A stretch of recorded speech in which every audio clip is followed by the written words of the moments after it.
Hi, everyone.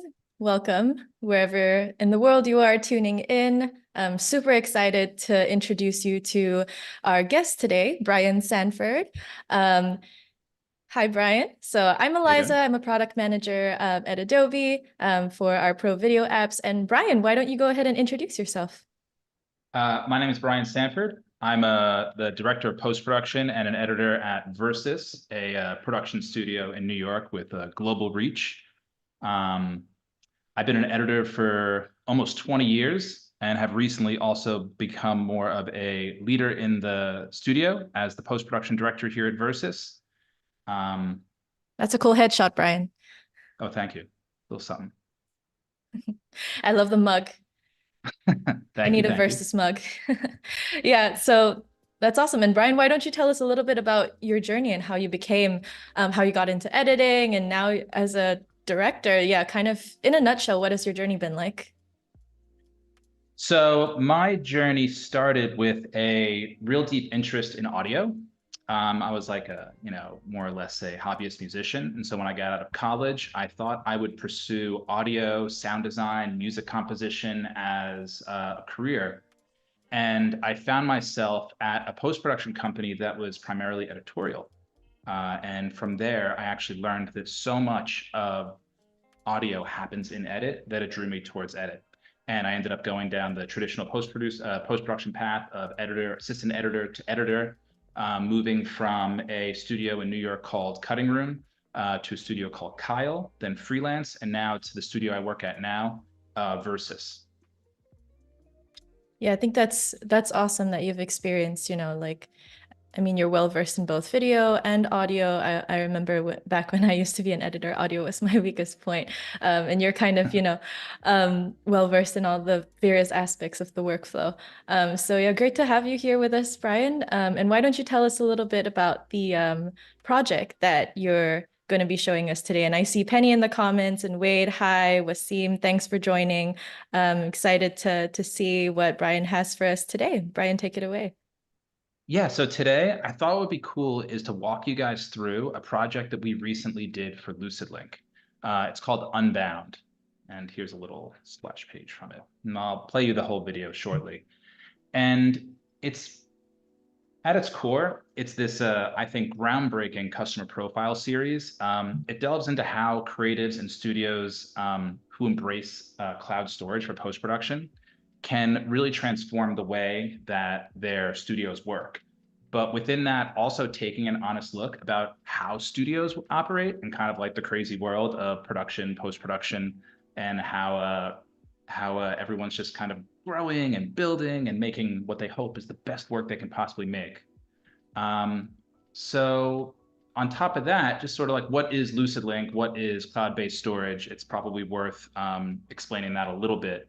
LucidLink, basically at its core is a cloud-based NAS. So it allows you as a user to access your data from anywhere, specifically large files like an editor would work on. Um, but it operates just like the NAS or your external hard drive that you're used to. And we'll go into in a little bit more detail what that can look like and how LucidLink and Adobe have worked together to create a panel for Premiere Pro that really elevate the possibilities and the power of LucidLink and cloud computing generally in an editorial workflow. Yeah, and Brian, something I want to call out that you've said and that you've told me as well, which I think is super cool, is that your team is spread out throughout the world. So I think the first time we called, you were in Uruguay, and your editors are kind of everywhere, right? And this panel that you've mentioned in Premiere, as a result of a collaboration between Adobe and LucidLink teams, is really what's enabling this real-time cloud collaboration. And I just think that's super cool and reflective of how a lot of editing teams work nowadays. Yeah, I am still in Uruguay right now, and it's great here. Yeah, And and I we see are that there are people using in the chat from Vancouver, Uma, maybe even Southeast Asia. So they're right with you, Brian. They're everywhere too. Yeah, and it's so important and so special that we're at this time in post-production now where all those people who are in the chat right now in all these places are potential collaborators and potential Mhm. creatives that I could be working together with in the future. We're driveless. We don't use drives anymore. We're borderless. We don't worry about that anymore. It's about finding the best talent and the right talent for the right project to try to make the best work that we can. And so from there, let me actually show you guys the first episode of Unbound that we created.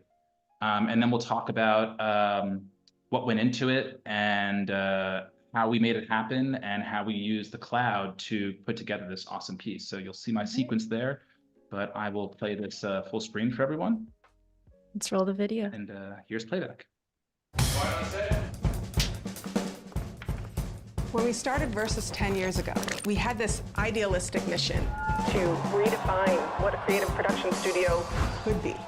We were versus the traditional way of doing things. So what's it like running a studio like Versus? LucidLink presents Unbound, a series exploring how creatives use LucidLink to create their best work and live creatively unbound. A lot of people think working in the creative and production industry is like... Make the logo bigger.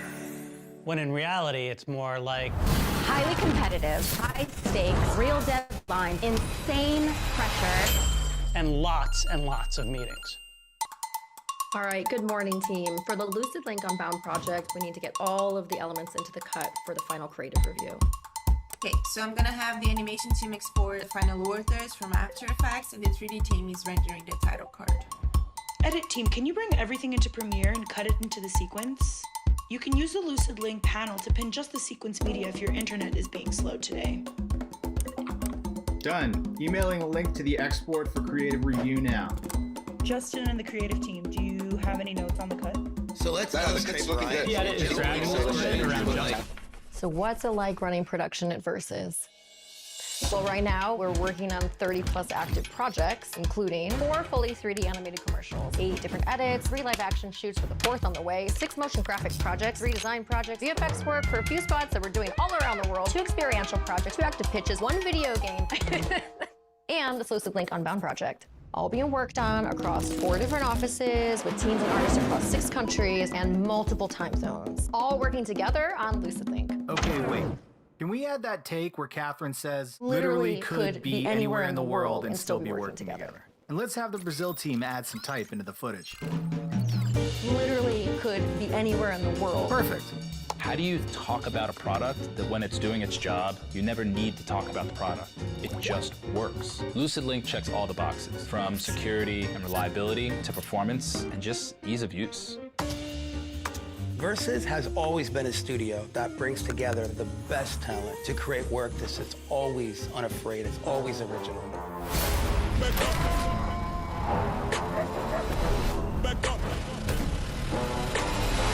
With LucidLink, the ability to collaborate and create effortlessly across our hugely talented team of creatives, directors, designers, editors, animators, artists, producers, it empowers us to make some of the best work the studio has ever done. And it gives us confidence in knowing that even better work, it's always ahead of us.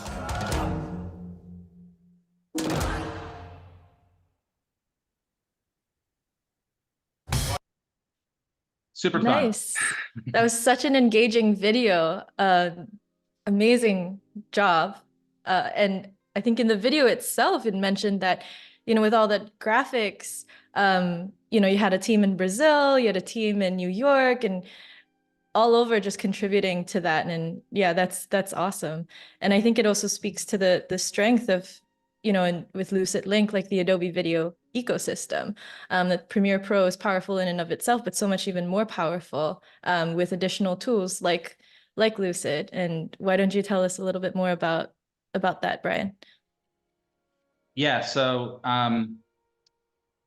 the way that we started the project was a little traditional. You know, we had a brief from LucidLink, and we decided that the best way to help them to connect with the creative community and speak to the creative community was to really show what it's like to really work in a studio. So the first thing we did was we presented them with this script, and then we went into shoot. So I can walk you through a little bit about how we went through our project process and how LucidLink was able to help us. So after our shoot, we went and we brought in all of our footage into Premiere. We transcoded in Premiere directly onto LucidLink. So this media all is living on the cloud. And this is all happening in real time on the cloud. So I guess I'll like kind of get into details a little bit here. So let's say you get a shoot and you get a drive. You would have to move that onto your server or maybe work off your drive to make dailies. Here, with this workflow, you are making your dailies in the cloud. There is no drive. It's just happening there. So it's magic, basically. Well, there is this, when you start working with this system, there is a like eureka moment that you have, because once you see that this data, that the film is there, it's in the cloud, but you're getting it instantly, it changes the way that you think production can work at its most fundamental level. Like you start playing with it and you're like, wait a second, if this stuff all really works like this, then like I could hire anyone. Like I could do this from anywhere. I don't need drives anymore for shoots. I don't need to pay all this money for big, like, you know, NAS storage or things like that. It's really quite amazing and eye-opening. And just opens up a world of possibilities in your production pipeline. So for us, we, again, getting back to kind of more the in the weeds, like editor stuff, we have our strings where we string out all of our film. It's all here living in the cloud in these sequences. Then I'll go and I will organize that film by talent. This was everyone that we interviewed for the shoot. And then from there, we'll pull selects. You know, here we'll have selects for each individual. I won't get too in the weeds on that. And eventually we'll get ourselves to the first rough cut. And you can see early on in the process, you know, we hadn't done the set extensions. There's placeholder for animation. There's cues from me in the edit about what we'll kind of build out and how we'll work out the story. The creative director on this, Justin Barnes, and I worked together a lot to just kind of build out story beats here and decide what we would animate, what we would shoot, what we would use as design elements, and how we would make the cut work. And this is, again, all being done on LucidLink. Super, super fun. And so at that point, we get the rough cut basically in place, and we've made these decisions to animate or design this or that. And then we tap into the global workforce of Versus.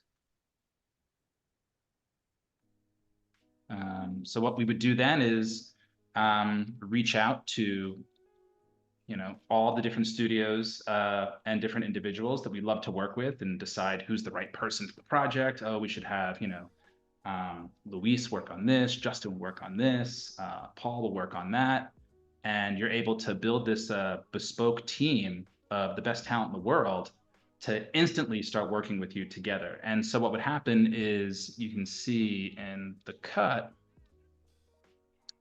we'd start getting all of our little, all of our renders piece by piece from all the different artists that were working on it, and all this, and reconforming an edit. But in the past, to get back to kind of how the cloud can just increase efficiencies, how would they do that, right? You'd send them a cut. You'd probably have to put it on, you know, like a Dropbox or G Drive or something. And then they would work on it, and they'd have to render, and then they'd have to save their project, and then they'd have to put that up there, up on a storage system like G Drive or Dropbox. Here, we're all working on LucidLink, and we're all just sharing files just like this. This is part of our, you know, our LucidLink folder structure. So you can just instantly put things on the drive, and then the next person who needs to work on it can instantly grab them. There's not that whole upload, download, Right. So it functions as if it's local storage, but it's in the cloud. You get all that's of a the light bulb efficiencies. moment. Yeah. You can only imagine like what that does to the studio. It just, and then once you get used to it, it just becomes part of how your studio works. You don't think about it anymore. You know, we kind of had that saying in the film that like, it just works, right? I bet it reduces the number of versions that get created too, and number of iterations and review cycles. Yeah, and review is a really day. interesting word there, right? Because like now, the way that we review work with each other, right? Because Versus is a larger studio. So, you know, we have about like, you know, 30 to 50 people working at a time. So like, I'm focused on the editorial department. So now, instead of an editor just posting some work on like Frame, and I'll I'd watch it down, I'd make some notes, and they'd address them. What I'll do is I'll open the project instantly, be exactly where they left off, wherever I am, wherever they were. We could both be working from home, and get on a call and talk through the work. It makes everything more collaborative. So as you're looking to train and teach other editors, you're able to just do that in a way that is more personal. And I think it is way more effective for an apprentice editor who's trying to really learn the craft. You just don't get the same thing from posting something, someone gives you notes, you do the notes, you send it back. This really helps to keep the fun and the humanity and that master apprentice sort of system in place that's always existed in production. Frees you up to do the creative work and not have to worry too much about the technical aspects of editing. And I totally love the frame you were just on. It just works. I think that's an awesome tagline for Lucid. Julie, if you're listening. It's true. Yeah, I mean, the best way for people to experience it is to just go try it. You can demo it with them and you'll have that eureka moment.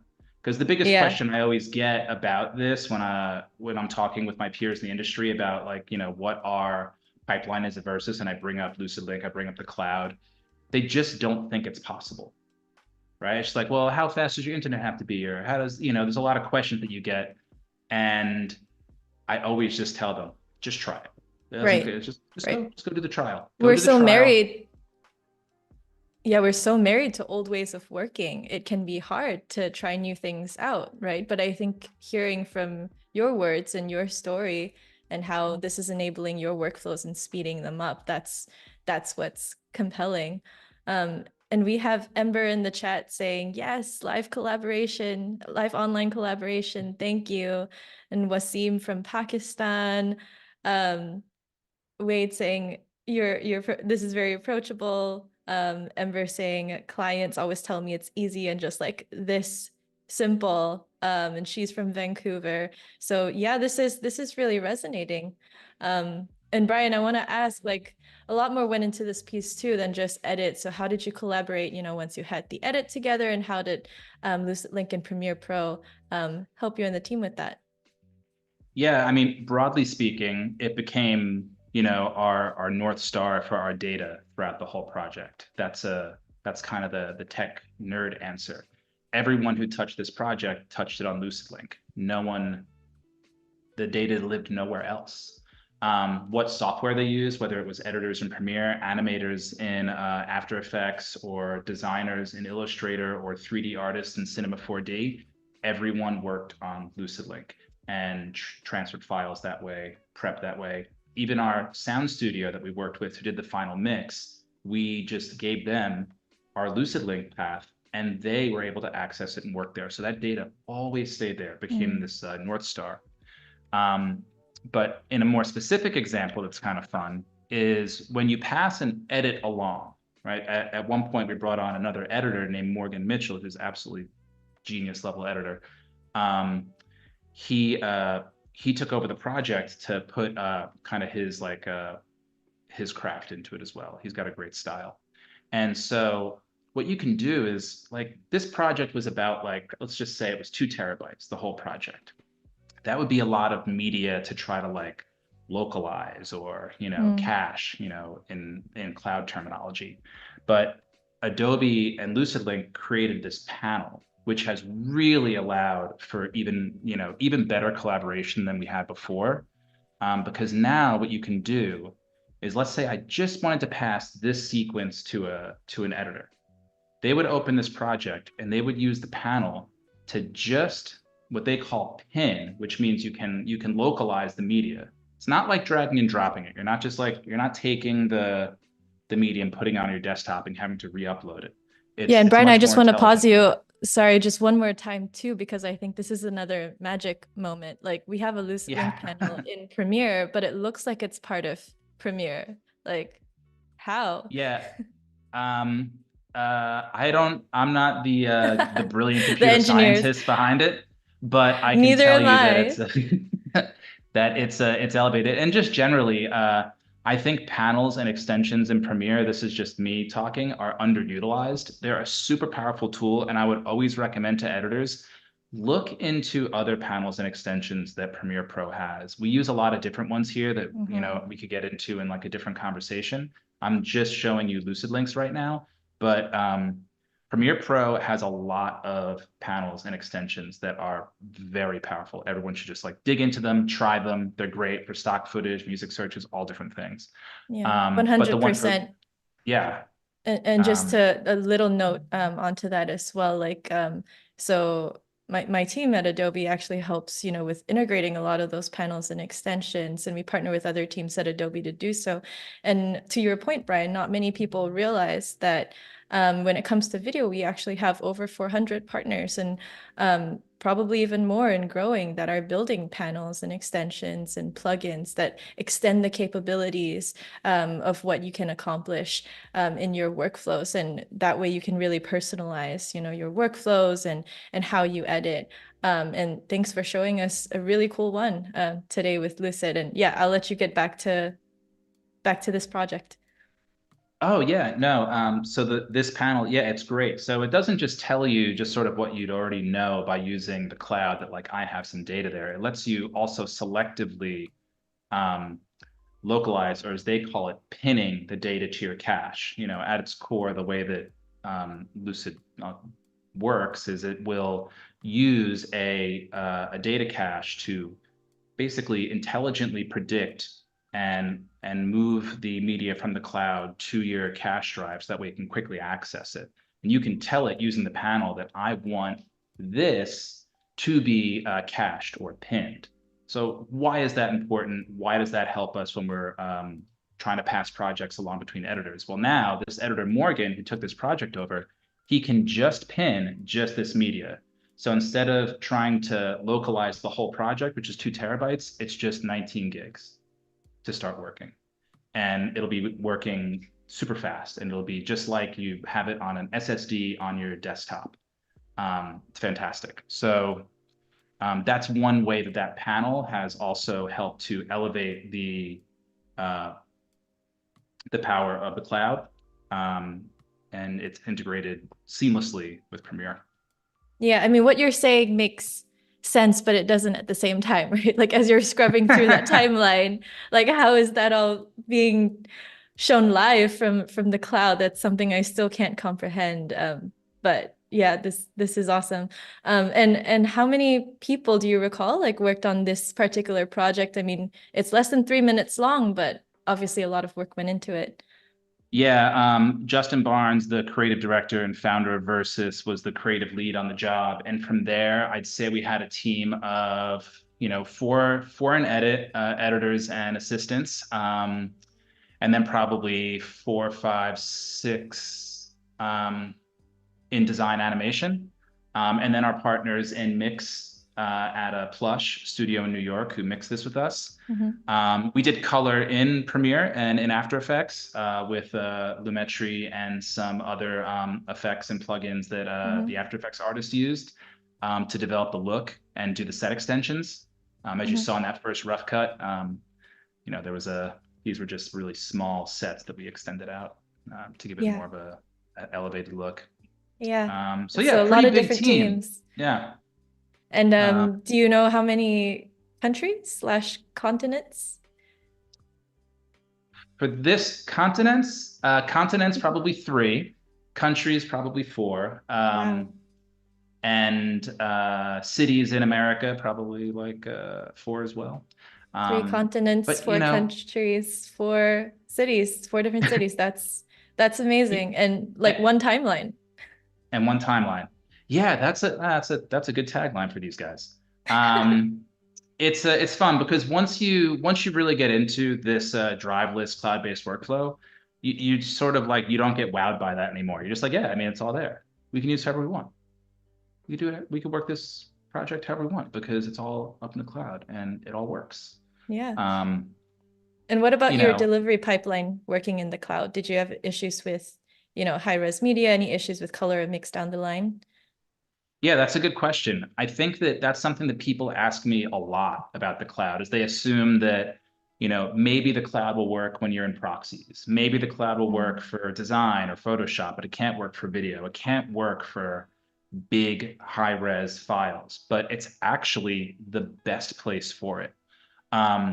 So when you go to up-res your media, LucidLink knows what you're doing.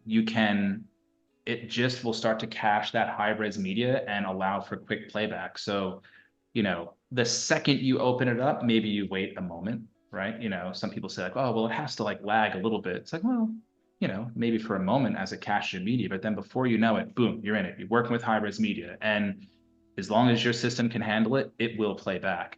And that's also a place where this panel really comes into play, because you can choose to pin all of your media or just pin your proxies. So if you need to start by just working really, really quick with local media for your proxies, you can use the panel to just point to the proxies. And you don't always have like Ethernet, you know, connection or Wi-Fi connection, do you? And this still works. Yeah, I mean, I've gone as far as to connect my laptop to my phone's Wi-Fi on the train in a pinch and on the Long Island Railroad on my way to New York City, and was able to make a couple quick changes and get them sent off to the team. We need a behind the scenes video of you doing that, Brian. Just editing in a DC Metro on LucidLink. Exactly. You know, I've got my coffee and my bagel and my cloud computing, and I'm good to go. Modern day editing. You're no longer confined to a studio. Yeah, and what's great about this is, you know, we haven't replaced our on-prem solution, right? You know, we have replaced our on-prem solution, but we haven't gotten rid of our office. You know, LucidLink is just, we would still use Lucid if we weren't remote. It's just, there's a lot of things about Lucid and cloud computing that are just more powerful, even on-prem. They're easier to manage. They're easier as a business owner and, like, you know, as a director of a studio to cost out. I know we're getting a little kind of into the business side of post-production, but that's like a real thing. You are able to kind of allocate the cost of cloud storage more simply than a big clunky on-prem machine. Also, those machines need maintenance. They need maintenance contracts. They need, you know, upkeep. They need power. Right? That's like, whoa, wait, of course they need power. Right. And so does the cloud, but not your power. So if something were to happen in our studio, you know, we're future-proofing Versus, because whether it's, you know, we hope there's never another pandemic or any like thing terrible, but if the power just goes off on 33rd Street in Manhattan, boom, we lose our studio. But now we don't. That's actually a really great point. And it's that security, right? And sometimes people talk about, I mean, security is a loaded term, the security of being on device and just secure. Yeah, like with data and archive and preservation. That's interesting. And that's a good point. I'm glad you brought that up, Brian. Yeah, I mean, our head of our managing director, Rob Myers at Versus, always tells me a story about how when there was that blackout in New York City, maybe like 10 years ago, they literally wheeled and they had lost power at their studio. They literally wheeled a gas generator into the studio in Manhattan so they could turn their server on to dump the media onto hard drives so people could keep working. So we do not have to do that again. So there are these like Yeah, no, go ahead. There are these wonderful things about remote work, like me being able to be in Uruguay, people being able to just have a better quality of life because they can spend a little bit more time with their family, the environmental impacts of like fewer commutes, all those good things. But there are also just these practical implications that are super important to how you run a studio, like not having to worry about the power, not having to worry about spinning drives in your on-prem storage that will eventually die. This project will be on the cloud as long as we want it to be. And we never have to worry about that. It just gets, it's another thing that it just gets out of your way so you can focus on the work. And that's why I love it. Right, right. And Brian, I mean, I have a confession as well. Like I used to be a media asset manager for a post-production team. And we had, you know, like creative teams like shooting in Norway, Iceland, Thailand, and such. And I had to be, you know, in waiting for those drives, to come. And I think that one word that you're saying, like worry, as those drives are being shipped, like, is anything going to happen to the footage, like, and you need someone kind of uploading all of that onto the local NAS or SAN, and this just gets rid of that worry, really, right? And the editing teams can get started on making a rough cut almost instantly after something is shot. It's amazing. I mean, anyone who's watching this right now or in the chat who's ever had an external drive die on them, please raise your hand, because that doesn't have to happen anymore. There's that sound of plugging a drive in and just hearing it kind of go, and knowing that your entire project may or may not be completely off the rails now because of that. Right. That's never going to happen again. And then there's media sanitization and all of that, and let's not get into that. But Wasim is asking in the comments how much LucidLink costs. Wade has put the pricing link in the chat, so thank you, Wade. And Brian, something I wanted to get into as well is, all this is happening in Premiere Pro, as if it's native. Are there any features, in Premiere that has helped to accelerate you and your team's workflows as well? Yeah, color is huge. We do a lot of the color correct in edit at Versus. We also have colorists who will come in and do our color sessions as well. But we always leverage color in edit, whether it's just for small tweaks, internal films, things going to broadcast. We love that. We deliver all of our spots out of Premiere. We don't go into conform in like a smoke or a flame really ever. Our visual effects artists may use those programs, but everything always comes back to Premiere for shipping to air. So all of the tools that Premiere has for delivery are huge. That could be the tools they have now for social, which are really helpful with all the social guides and social formats. Like the safe zones. Exactly. Those are like a moving target. So just having like a point of truth where that this is going to work on the latest social media platforms is immensely helpful, because they are a moving target. And then, of course, all the broadcast tools, whether it be color and audio limiters and the immense amounts of formats that you can export from Premiere. I mean, the way that I actually got into using Premiere was because there was a time when Premiere was like considered like a Swiss Army knife for just opening up media formats, because Premiere had always been really good at working with anything. And we have a team on that too, Brian, actually working behind the scenes on all the formats and such. So that's great feedback. Yeah, it's very, very important. It's very important. Like, you don't ever have to worry. Again, if we're talking about things that would make us worry, you never have to worry about like, oh, will that format work? I don't know if I can ever remember times unless I had corrupted media. You drag something into that project folder and it pops up there and it goes in your sequence and it plays. And you just like, and it's great. And modern post-production now, we're dealing with more formats, different formats, stock footage, user-generated content from 12K cameras to like $200 cell phones. So you have to be ready for anything. Right. iPhone footage all the way to the 8K, 12K, and that's actually a great point. And yeah, when it even comes to cameras that haven't widely hit the market yet, we're rolling out Premiere with format support for a lot of them. So that's precisely because of what you just mentioned, right? For that peace of mind, like when you import footage, it just needs to play. And you need that buttery smooth playback without worrying about different formats before purchasing a new camera. So that's really important. And that's also thanks to our larger video ecosystem as well, and partners who enable that kind of workflow. And I love that you mentioned color and audio. And you mentioned as well, like you started with audio. There are some new audio tools in Premiere that's AI powered, like enhanced speech. I love the enhanced speech is great. Text-based editing. When we first started cutting this video, we didn't have text-based editing yet. But it would have been it's the perfect example for one of those for the use of that tool, right? It's an interview format. You grab what you need, you build your script, super fun. I love that the music extender tool in Essential Graphic, Essential Audio. Yes. Yeah. The remix tool.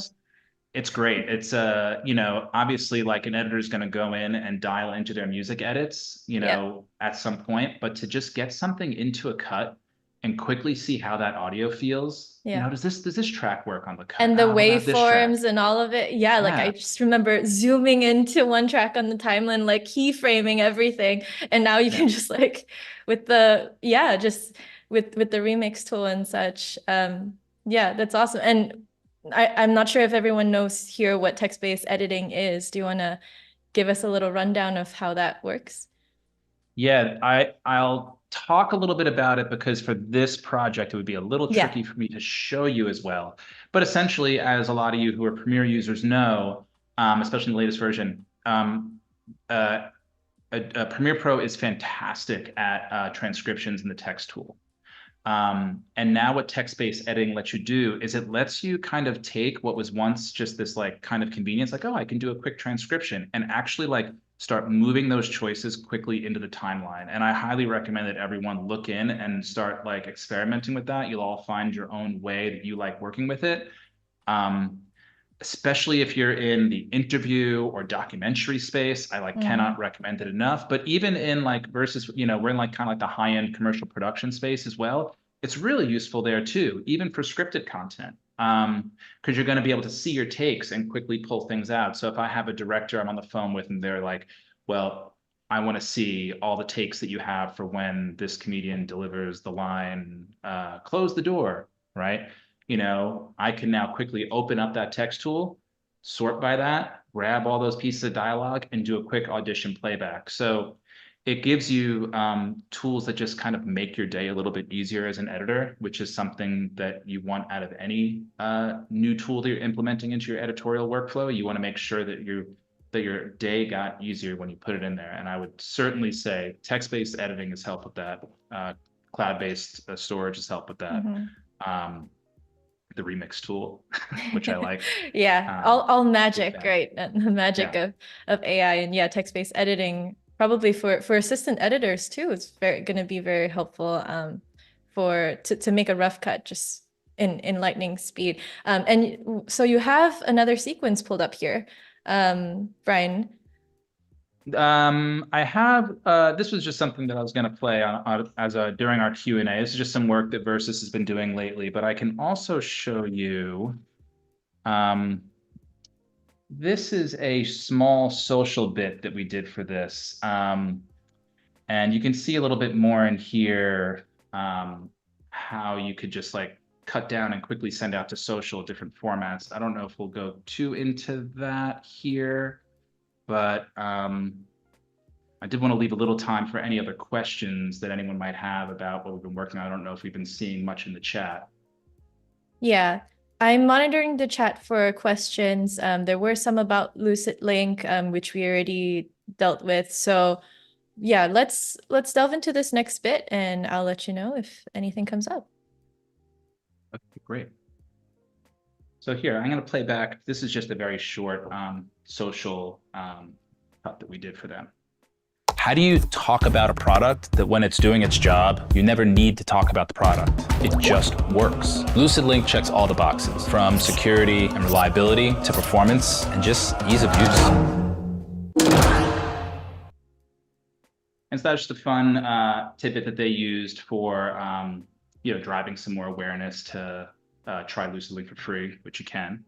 Now, what else could you do with this, right? Now we can use our new social formats. You could say, hey, I want to actually find a way to put that into 4x5. Yeah. And so now we could just make a quick... and I know you glossed over that, Brian, but that's huge, this new sequence process for... Oh, yeah. We work really fast. I'm sorry. I'm in like, once I start cutting, I just go into full editor mode and I have to work. No, do it. Let's, Here, see but we'll the check muscle it memory. out. And there's a bunch of different ways you can do it, but let's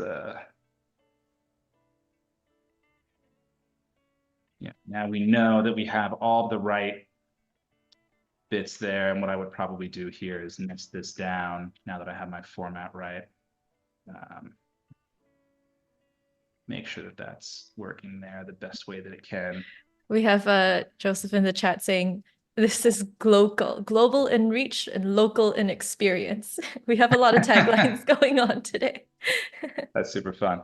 So here, like you can see, I would have to in this world, probably, you know, we would rework the topography a little bit in the animation here, but you can see how quickly you can move from a like YouTube focused 16:9 frame to a social focus 4:5. And then even after that, we'll just grab quickly in here a 9:16 format, the dreaded 9:16 format that, you know, but for Premiere stories makes it a little easier for us.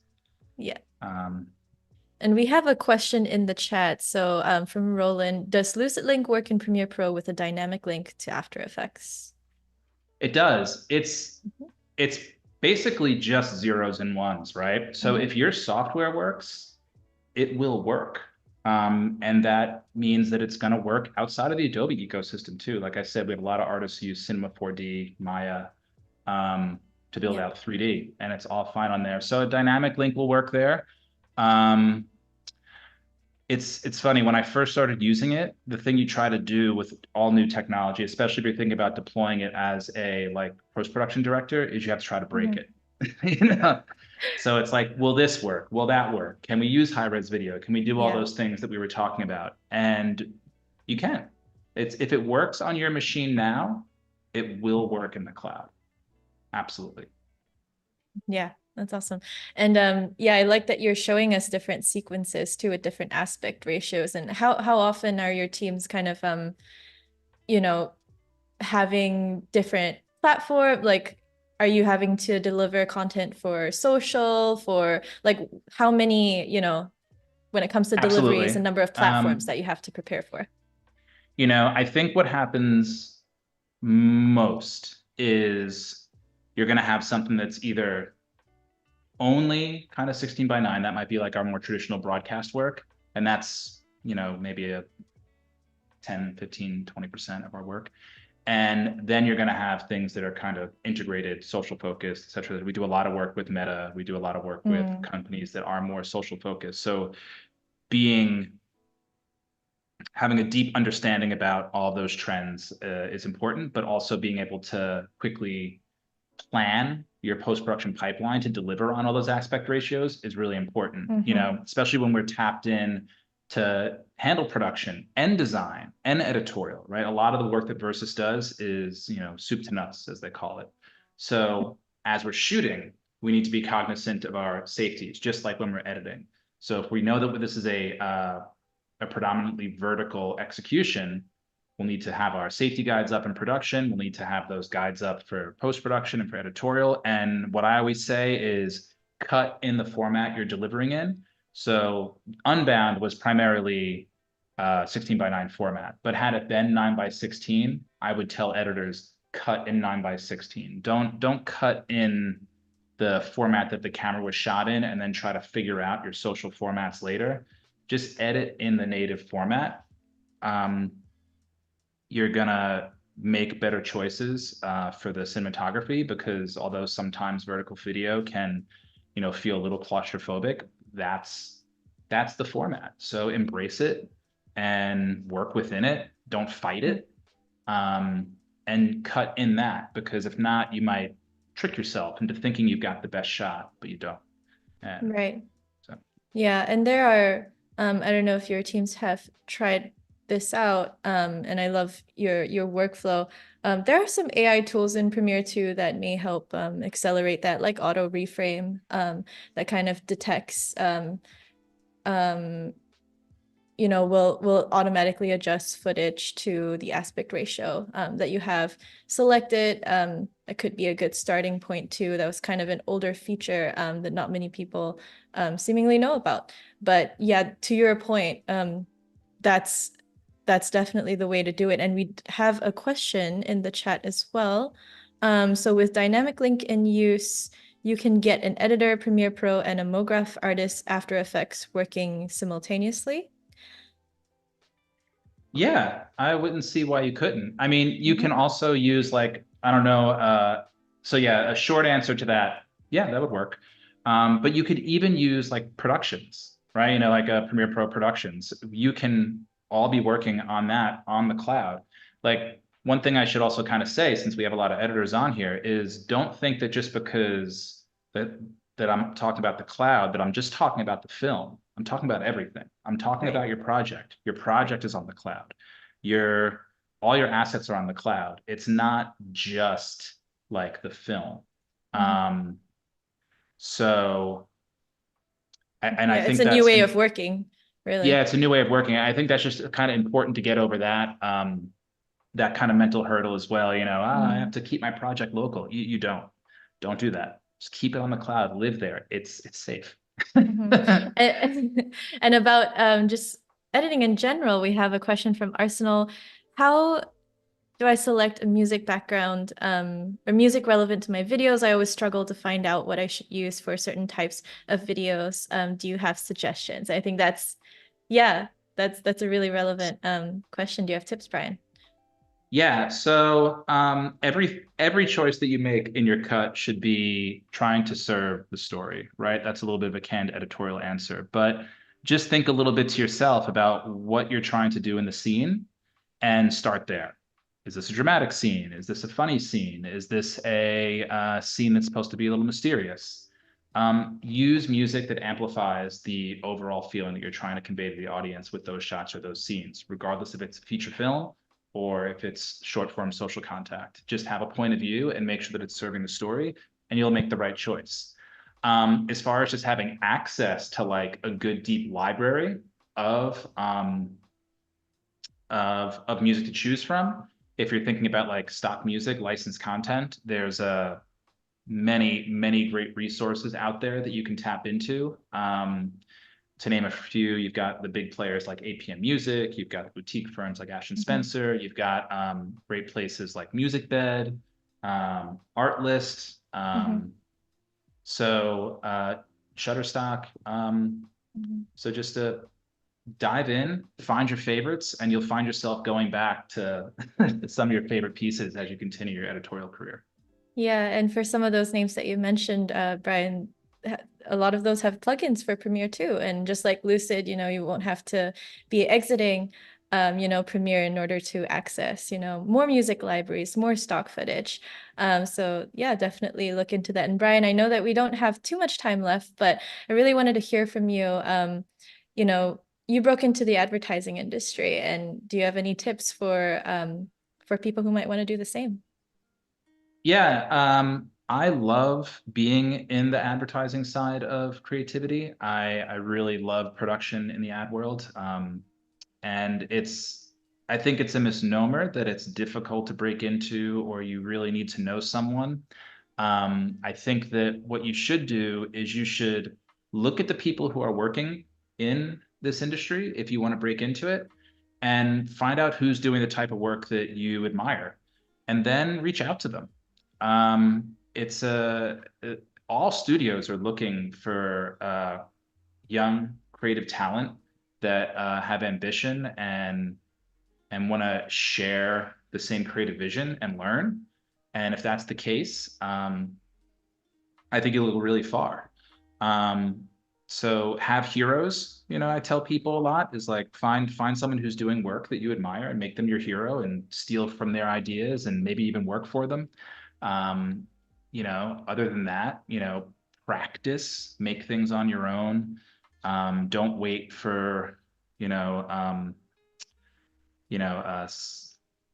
don't wait to try out new technology like what we're talking about here. All these new tools that Premiere has, cloud-based technology, get to know those, because if you're young and getting into the industry, the more of the technical know-how you can have before you step in, the more then you can just focus on the creative, to learn how the software works, and then find someone who can really teach you the craft.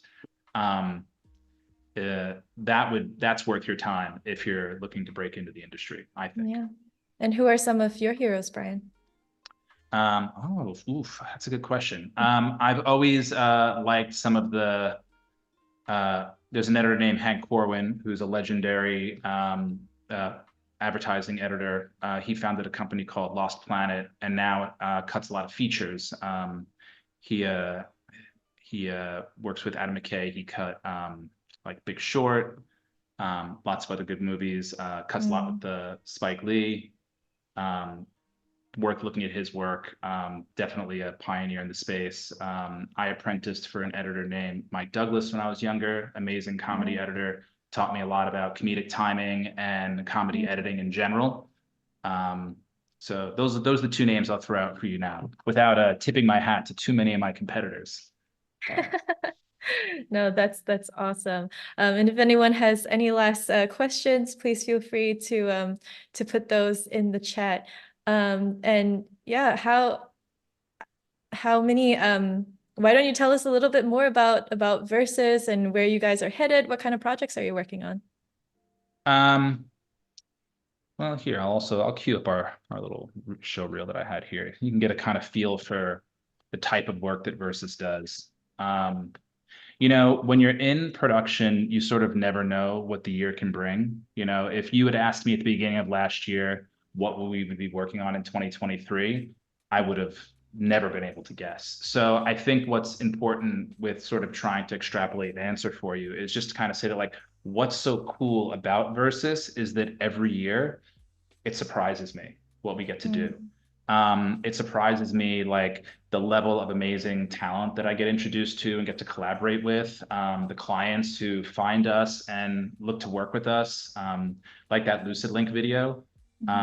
You know, in the last 12 months, we went from not just deploying this new solution, but to actually collaborating with the brand to help them tell their story.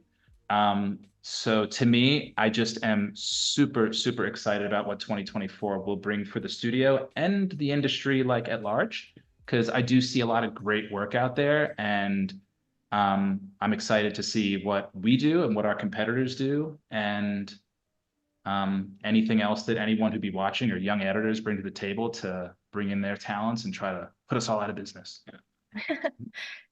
Super, super innovative. So many different art styles here. Just love this reel so much. And we have people in the chat who've joined as well. Samantha, Rafal, hope I'm saying your name right. Roland. Everyone's resonating with a lot of what you're saying. And Ember is suggesting a tagline: me versus the multiverse. The multiverses. The multiverses. Oh, that's great. Yeah. That'll be yeah, okay. As you source more solutions, Brian, and head more into the future, maybe Versus will become the multiverses. Oh, that's amazing. And yeah, it looks like it's just about time to wrap up. So on that note, thank you so much, Brian, for joining us today on our first Adobe Live. Any last words or tips and advice? I would just say I just threw up this splash page here. Honestly, if people want to ask any questions, like, we as a studio, we want to hear from young talent. We want to hear from all talent, and in the spirit of collaboration, you know, you could look at our work, but also feel free to write to me or our managing director, Rob Myers, and connect with us on LinkedIn or just via email and tell us about yourself. Tell us what you're into. Come over to the studio for a cup of coffee. We wanna help the industry grow. So, you know, that would be my parting words for everyone out there is, if you're ever in New York City, drop me a line. Yeah, Wasim from Pakistan, I think, might pay you a visit. He's curious about how you got all the knowledge and education about these techniques. So Wasim, I think we have Brian and Versus details in the chat as well. Yeah, feel free to reach out even post stream to us. And thanks again, Brian, for joining. Thanks for everyone everyone who's tuned in. And yeah, it's a great time, Brian, and thank you so much for taking us behind the scenes of your workflow. I think it really goes to say that, you know, editing, a lot of people think it's really hard, and the hardest, most challenging aspects of it can be the technical parts, but really it's just the manual labor of it, right? And you're showing us tools today that helps level up workflows and get rid of the manual aspects of the workflow, so you can focus on creative work. And would highly encourage people to check out the LucidLink panel in Premiere, and also the beta version of Premiere Pro. There are new AI features like some that we mentioned today for audio and text workflows, even for social media workflows and music that will hopefully make editing a breeze for you. So on that note, thanks again, Brian, and I'll see you later. Take care, guys. Thank you. Take care, everyone.